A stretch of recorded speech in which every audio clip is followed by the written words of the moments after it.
महापुरुष से उनसे बातचीत चल रही थी।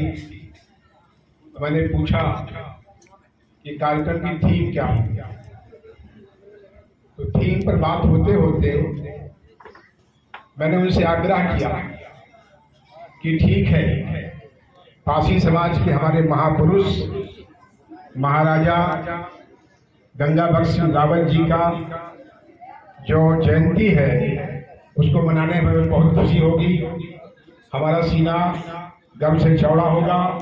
हम जब इकट्ठा होंगे तो हमको सबके सामने सबकी बात सुनने का मौका मिलेगा और ये जानने का मौका मिलेगा कि 10वीं शताब्दी से लेकर के और 18वीं शताब्दी तक लगभग 900 साल तक या 1000 साल तक बीच में 10वीं शताब्दी से लेकर के और 16वीं शताब्दी तक इस अवध प्रांत में कुल 59 राजाओं का उल्लेख मिलता है।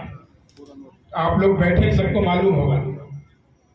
उन 59 राजाओं के उल्लेख के अलावा बहुत से और भी ऐसे राजा थे जिनका उल्लेख नहीं मिलता, जिनके छोटे छोटे राज्य थे।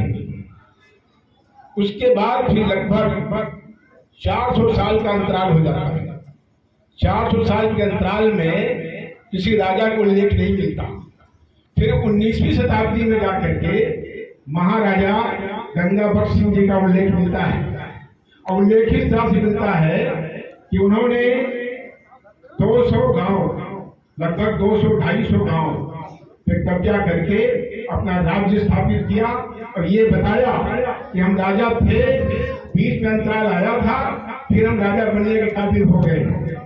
तो आज उन महापुरुष को याद करके उनकी जयंती पर मैं आप सभी को सबसे पहले बधाई देता हूं, उनको नमन करता हूं। उन्होंने ये साबित किया था कि अगर हम बलवान हैं, किसी वजह से बीच में कमजोर हो जाते हैं, तो हमेशा के लिए ना भूल जाएं कि हम कमजोर हो गए तो हो गए। अगर कमजोर बीच में हुए हैं तो उस बलवान को याद करके, जो हमारे पूर्वज हैं, अपनी उस शक्तियों को हमेशा याद करते रहिए, पढ़ते रहिए, सुनते रहिए, उसी से आपको प्रेरणा मिलेगी। यही प्रेरणा उनको मिली थी। आज एक महामानव, जिन्होंने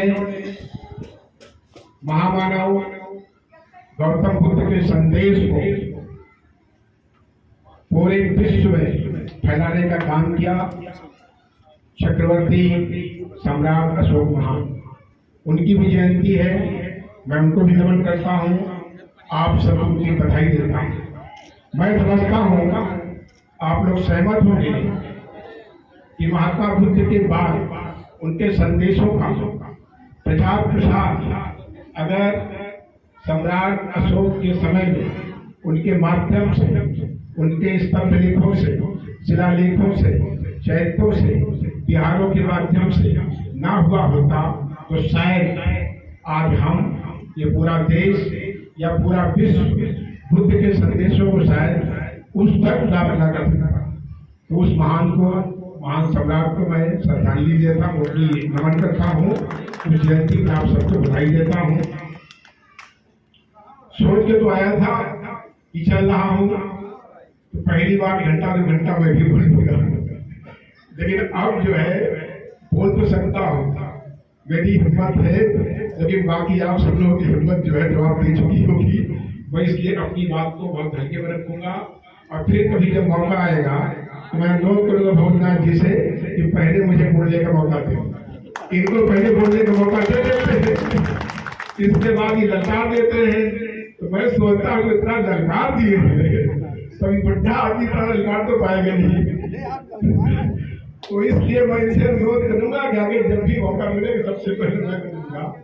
अभी संचालक महोदय ने जिक्र किया कि 1857 का वक्त आ गया है, फिर से बिल्कुल मजा आ गया।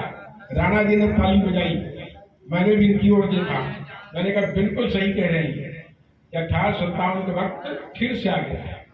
जैसे 1857 में सब लोगों ने एकजुट होकर उस आपदाई विदेशी आक्रांता के सामने अपना सीना खोलकर अपना खून बहाया था और उस खून बहाने के बदले हमको आज़ादी मिली। आज हम यहाँ बैठे हैं खुली हवा में अपनी बात कह रहे हैं।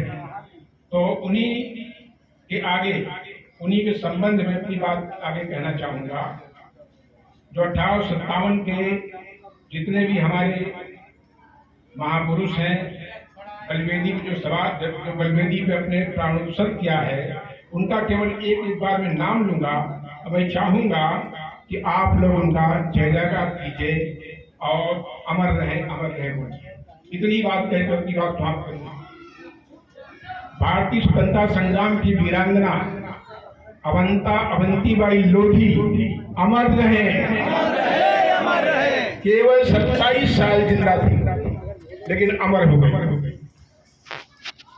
वीरांगना झलकारी बाई, रानी लक्ष्मीबाई को सब जानते हैं, लेकिन वीरांगना झलकारी बाई का जब इतिहास सामने आया तब मालूम पड़ा कि जो बड़ी बड़ी हस्तियां हुई हैं उनका नाम याद करने में या उनके पीछे कौन कौन थी। वीरांगना झलकारी बाई क्रांति का गौरव, जिनकी केवल 28 साल की उम्र में अपना प्राण दे दिया था, अमर रहे।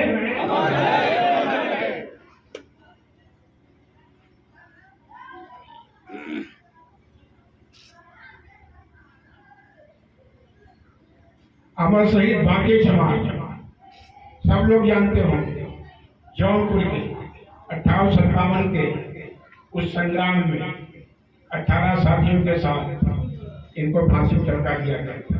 अमर शहीद बांके समाज, अमर शहीद वीरापासी, बेनी माधव, राणा बेनी माधव, उनको जेल से छुड़ा करके लाने वाला वीरापासी। तो पासियों का खून ऐसी रहा है, हमेशा गर्म रहा है, मजबूत रहा है, अपना जान गंवा करके दूसरों की रक्षा करते रहे हैं। ऐसे वीरापासी में नमन करता हूं मैं। शहीद रुपैया चमार 1804 में अलीगढ़ के इन पे इनाम रखा गया था, फांसी लटक गए थे। शहीद उदैया चमार अमर रहे। चौरी चौड़ा कांड आप जानते हैं। चौरी चौड़ा कांड में 18 लोग फांसी चढ़ाए गए। उसमें 278 लोग के ऊपर आरोप था। उसमें लगभग 170 लोग को सजा हुई थी और 19 लोगों को फांसी चढ़ाया गया था। उसमें मैं नाम लेना चाहूंगा। उसके जो नेतृत्व किया था शहीद रामपति, शहीद संपत, शहीद छोटू, शहीद रामपति जमात थे, शहीद संपत जमात थे, शहीद सूरी पासी थे, राम शरण पासी थे, शहीद कुछई पासी थे, अयोध्या जमात थे, अलगू पासी थे, कल्लू जमात थे, गरीब जमात थे, जगेश्वर दलित जमात थे, नोहर जमात थे, फलई पासी थे, गिरजा जमात थे, मंडी जमात थे, गणेश जमात थे, रघुनाथ पासी थे, राय पासी थे। मैं इस कलेक्शन को आपके सामने क्यों बोल रहा हूँ?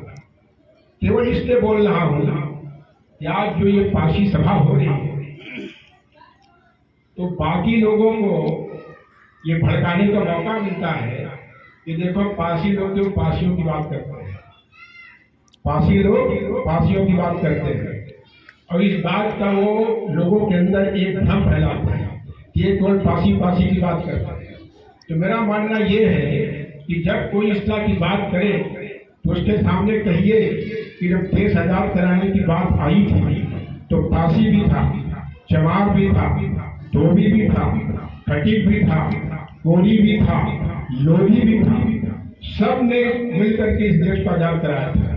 आज जो कहा गया, जो अभी भोरनाथ पासवान जिसके पहले कह रहे थे कि हमारी आपकी एकता को तोड़ने की कोशिश हमेशा होती रहेगी और इस समय खास तौर से और हो रही है, क्योंकि जान रहे हैं कि अगर ये एक हो गए तब तो बड़ा बुरा हाल हो जाएगा। मेरा सभी पासी भाइयों से निवेदन है कि पासी सम्मेलन खूब कीजिए, अपने महापुरुषों की याद कीजिए। लेकिन जो दूसरी बिरादरी के लोग हैं, जो बहुजन समाज के लोग हैं, उनके भी त्याग को, उनकी तपस्या को भी हमें अपने मन से बार बार ढूंढते रहना है। अगर उनका मंच है तो उनके मंच पे हमको जाना है, अपनी बात कहना है, उनको सुनना है।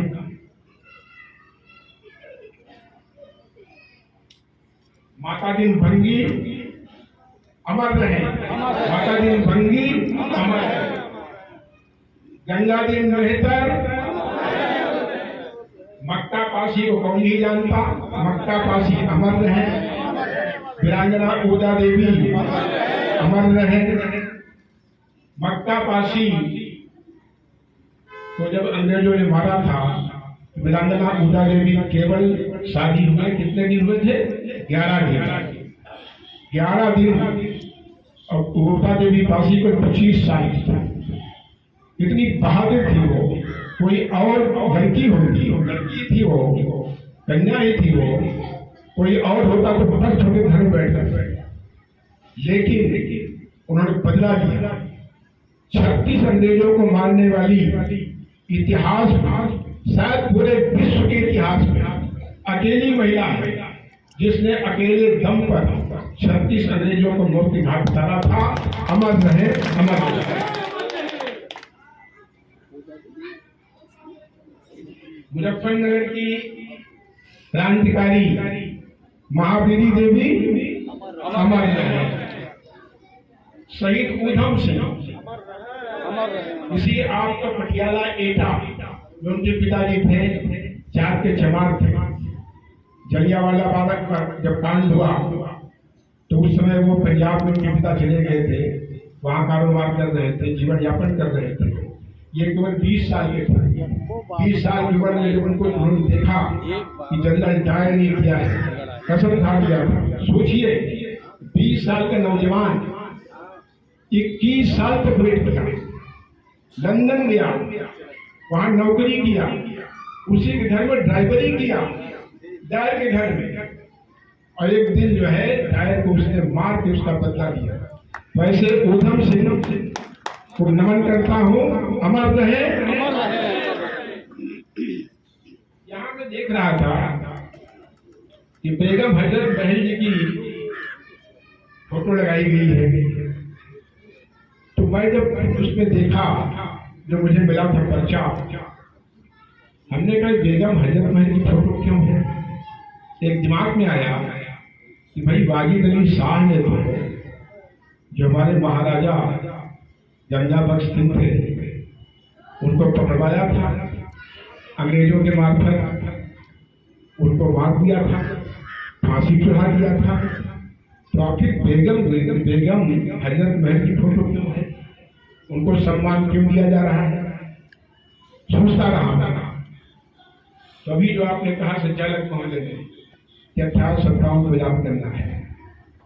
बेगम हजरत महल के पति ने हमारे महाराजा को अंग्रेजों के माध्यम से पकड़वा करके फांसी को चढ़वा दिया था।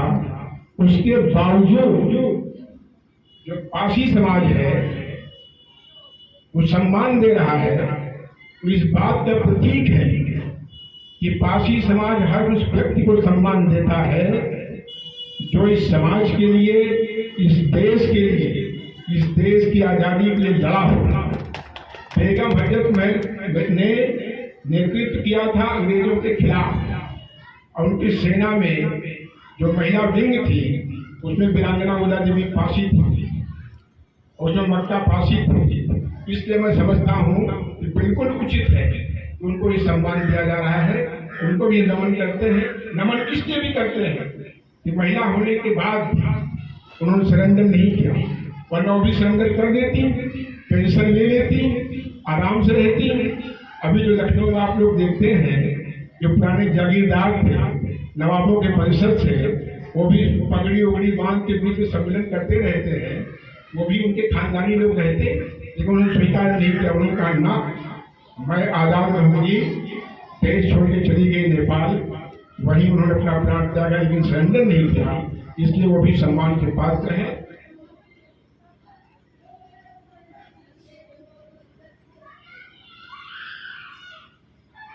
तिलका मांझी जानते होंगे आप, केवल 35 साल की उम्र में अंग्रेजों से लड़ते हुए अपनी आज़ादी के लिए, अपने समाज के लिए उत्सर्ग हो गए। तिलका मांझी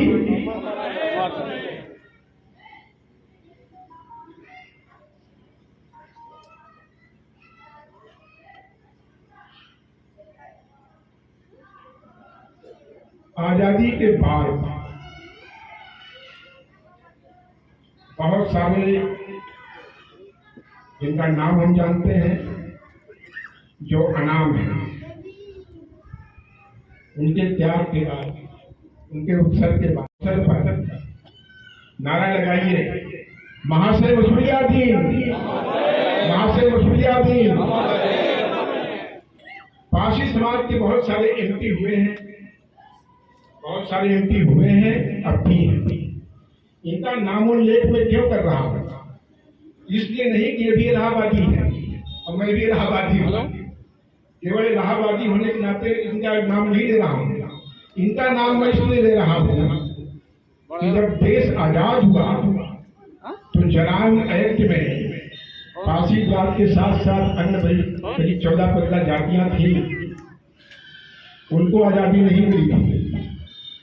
उनको थाने में जो 20-21 साल से ऊपर का बच्चा होता था, थाने में जाकर हाजिरी देना पड़ता था। जरान एक्ट आजादी के बाद भी लागू रहा। इनका बहुत बड़ा योगदान है महाराजा वसूलियादीन जी का। ये एमपी थे, कांग्रेस के नेता थे, उसमें पंडित जवाहरलाल नेहरू थे, वहीं से वो भी एमपी थे, प्राइम मिनिस्टर थे। जरान एक्ट को खत्म करवाने में इनका बहुत बड़ा योगदान है। इसलिए हमेशा जब भी पारसी समाज का बच्चा ये देखे कि मैं बिल्कुल सीना चौड़ा होकर भी जा रहा हूँ, मुझे कोई थाने में नहीं जाना पड़ेगा, तो याद करें कि इनका बहुत बड़ा योगदान है। इसलिए भी हाँ, इंदिरा जी को चाचा कहती थी, इसलिए कि जो जवाहरलाल नेहरू थे वो जानते थे कि इलाहाबाद ही नहीं, पूरे जो अवध प्रांत के पासी हैं या जो बहुजन समाज के लोग हैं, जो दलित समाज के लोग हैं, इनका बहुत सम्मान करते हैं। एक और नाम जो मैं समझता हूँ कि यहाँ उनकी भी फोटो होनी चाहिए, मानवर काशीराम साहब। मानवर काशी तस्वीर है काशीराम साहब। अच्छा सॉरी, मैं घर नहीं पहुंचे। मानवर काशीराम साहब, मानवर काशीराम साहब, मैं इनको अमर लगाने का नारा इसलिए नहीं लगवा रहा हूँ कि बहुजन समाज पार्टी के नेता थे। बहुजन समाज पार्टी के नेता हुआ करते थे, लेकिन दिवंगत होने के बाद जैसे महामानव भारत रत्न बाबा साहब अम्बेडकर केवल दलित समाज के नेता नहीं है, ऐसे ही मानवर काशीराम साहब वो बहुजन समाज पार्टी के नेता नहीं है। अब वो पूरे बहुजन समाज के, इस देश के समाज के नेता है। उनका बहुजन समाज पार्टी से कोई, बहुजन समाज पार्टी से उनको नहीं जोड़ा। मुझे बेहद खुशी है, आप कीजिएगा, कल मुझे भ्रम हो गया था कि उनका भी यहाँ फोटो लगी है। जहाँ कहीं भी कोई कार्यक्रम हो, इनको हमेशा याद रखना बहुत जरूरी है। एक और शायद विसंगति है, मौलाना अबुल कलाम आजाद। मौलाना अबुल कलाम आजाद तो नाम ठीक लिखा है, लेकिन शायद फोटो जो है जो होनी चाहिए थी वो फोटो नहीं है। राष्ट्रपति महोदय की फोटो है जो APJ अब्दुल कलाम है। इनको भी नमन करते हैं। आजादी के बाद महान वैज्ञानिक, हमारे देश के राष्ट्रपति, पूरे विश्व में नाम कमाया था। पोखरण में जब विस्फोट हुआ था, यही उसके सूत्रधार थे। लेकिन जो मौलाना अबुल कलाम आजाद हैं, वो भारत के प्रथम शिक्षा मंत्री थे। मैं समझता हूँ कि आप लोगों का आशय उन्हीं से रहा होगा। आज इस शिक्षा के मंदिर में हम उनको याद करते हैं। वो एक ऐसे नेता थे जिन्होंने मुस्लिम लीग का साथ नहीं दिया था, जिन्ना का साथ नहीं दिया था। उन्होंने कहा नहीं, यहाँ सब साथ रहते रहे हैं। वो भले बाहर से आए मुसलमान, लेकिन यहाँ आते रहे, यही घुल मिल गए हैं, यही खप गए हैं। अंग्रेजों के साथ लड़ने वो भी मरे हैं, वो भी खपे हैं। इसलिए दूसरे देश की मांग करना या अलग कोई सुविधा मांगना उचित नहीं है। इसलिए वो ऐसे महान पुरुष को श्रद्धांजलि अर्पित करते हैं। और भी जितने महामानव हैं, इस अवसर पर सबको मैं नमन करता हूँ। और सबसे आखिर में जो मंच पे बैठे हैं, सबको आप लोग जान चुके हैं, सभी को धन्यवाद देता हूँ। कोई इलाहाबाद से आया है, कोई सीतापुर से, कोई बलरामपुर, कोई गोंडा से, अलग अलग जिलों से, गोरखपुर से, इतने सब लोग आए हैं जी। हाँ, उत्तराखंड से आए हैं। आप लोगों सबको मैं हार्दिक बधाई देता हूँ आज इस अवसर पर। और इस कार्यक्रम के जितने आयोजक हैं, किसी एक का नाम लेना उचित नहीं होगा। रावत जी तो है ही है, ज्ञा प्रसाद पासी है ही है, जयसाद गौतम जी कहाँ गए? हाँ, आप हैं। आप सब लोगों का, जितने भी आयोजक मंडल के लोग हैं, मैं हार्दिक धन्यवाद देता हूँ कि एक इतना अच्छा कार्यक्रम कराया। और ये कार्यक्रम बुद्ध की धरती पर कराया है, इस पवित्र धरती पर कराया है। मैं गोंडा में रहा हूँ ना, गोंडा में जब था तो लोग कहते थे साहब गोंडा जो है इसका पुराना नाम गोनक। हमने कहा क्या मतलब? बोले ये जो रघु की गाय थी, जो वंशज थे, पूर्वज थे राजा राम के, जो रघु की गाय थी, ये गोंडा का जो पूरा है ये चरागाह था, जहाँ गाय उनकी चरती थी, इसका नाम गोनक। तो मैंने सोचा, मैंने कहा ठीक है, इस नाम से आप गोंडा को याद करते हैं, लेकिन मुझे तो लगता है, जो मेरे मन में आता है कि ये गोंडा है, श्रावस्ती है, बलरामपुर है, ये बाराबंकी है, ये जो पूरी धरती है ये बुद्ध की धरती है। इसके हर जगह बुद्ध के कदम होंगे, बुद्ध के पदचिन्ह होंगे।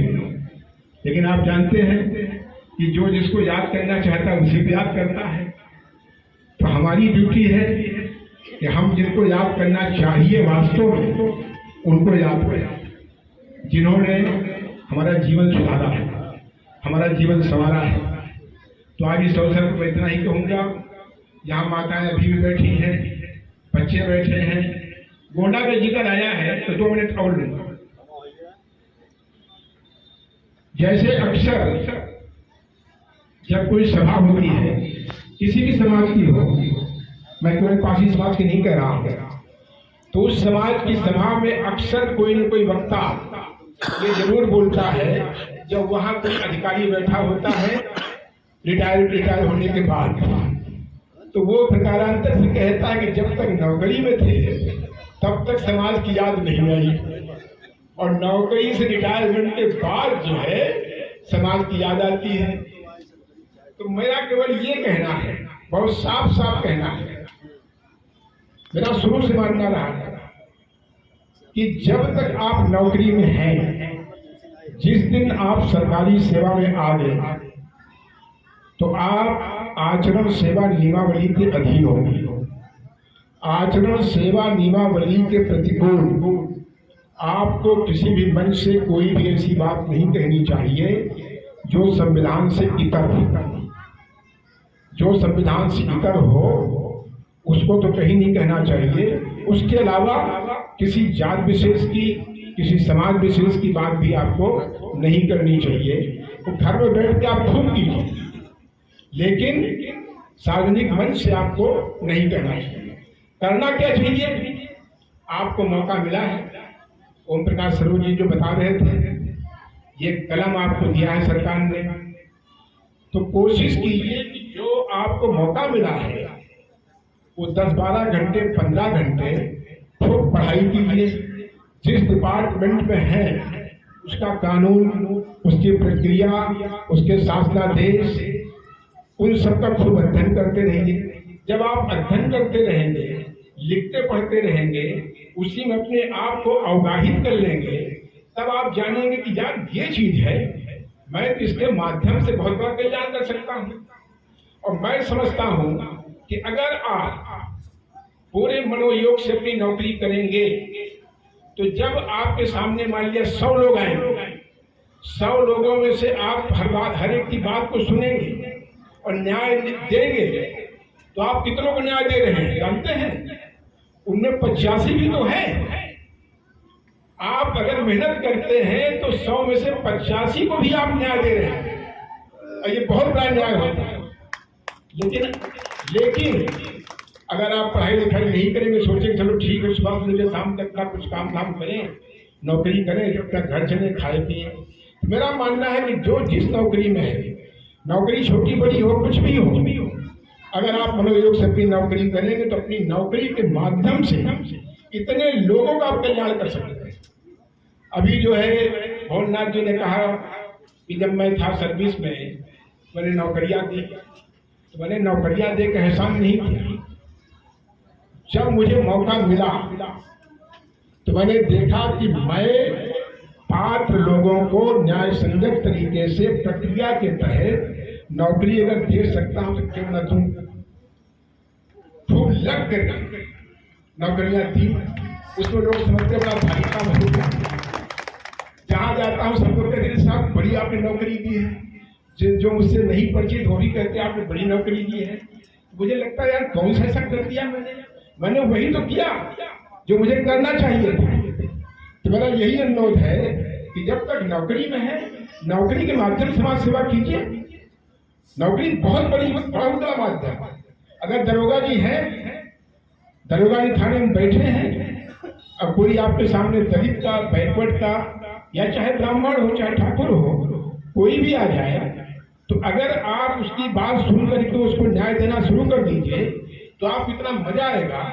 कितने दरोगा हुए हैं या कितने एसपी हुए हैं, कितने लेखपाल भी हुए हैं, कितने नायब तहसीलदार हुए होंगे, आप लोग जानते होंगे कि उनका नाम आज भी लोग याद करते होंगे। क्या बड़ा न्यायप्रिय था, बहुत काम करता था। तो जो लोग, मेरा सलाह है कि जब तक आप नौकरी में हैं, नौकरी में रहते हुए नौकरी छोड़ दीजिए, और जब सार्वजनिक मंच पे जाइए तो बात कीजिए उतनी ही सीमा की। मैंने ओम प्रकाश सरोज जी को सुना, वो मैं इनको वाच कर रहा था, इन्होंने शिक्षा विभाग की कलम निकाली, ये वही कलम जिसको काशीराम साहब ने ऐसे करके बताया था और कहा था कि हम ऐसे नहीं चाहते, ऐसे चाहते हैं समाज को, वर्टिकल नहीं चाहता मैं, यहाँ एक बैठा, यहाँ एक बैठा, यहाँ एक बैठा, यहाँ एक बैठा। मैं ऐसे चाहता हूँ सब ऐसे बैठे नहीं, जैसे सब ऐसे बैठे हुए हैं। तो इन्हीं शब्दों के साथ मैं अपनी बात समाप्त करता हूँ और संचालक महोदय को, आयोजक मंडल को